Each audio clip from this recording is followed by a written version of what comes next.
In this video, I'll be reviewing the book Rebuild, the story of a Catholic parish. I actually found this book in a second-hand shop and thought it might be an interesting read. In this book, Father Michael White and pastoral associate Tom Corcoran realized that their Catholic parish needed to be revitalized. So they decided to learn from successfully growing churches and implement changes to improve their own church. They noticed a variety of problems with their church. One major problem they faced was how to help their current churchgoers grow in faith and commitment. Another problem was how to attract, integrate, and engage new people, especially young. They identified and wrote down a list of problems with more details in the book. After identifying their problems, they developed concrete solutions and strategies. Here are a few of the changes they implemented. One solution they found was to improve the preaching to make it more actionable and based on the Word of God. They created a small group ministry to help people in their faith journey and to provide fellowship and create community. They also improved their kids programs and facilities to make church more enjoyable and practical for families. They carefully crafted an appealing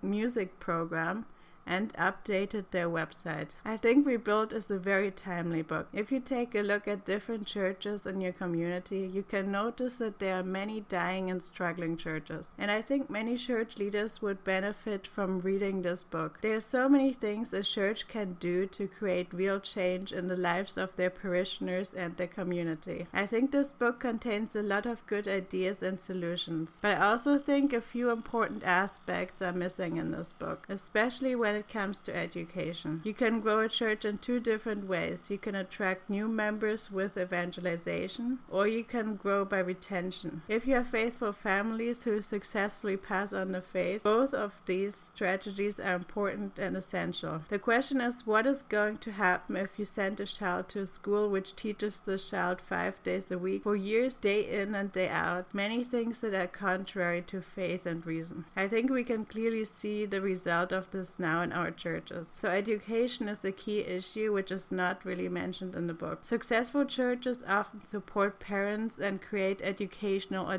alternatives. This can take different forms, either in the form of a truly faithful Christian private school, or these churches support parents with homeschooling, for example with a homeschooling co-op. If you'd like to learn even more about revitalizing your church or parish, there's also a follow-up book to the Rebuild book, which is called Tools for Rebuilding. The follow-up book includes 75 actionable ways to improve a parish.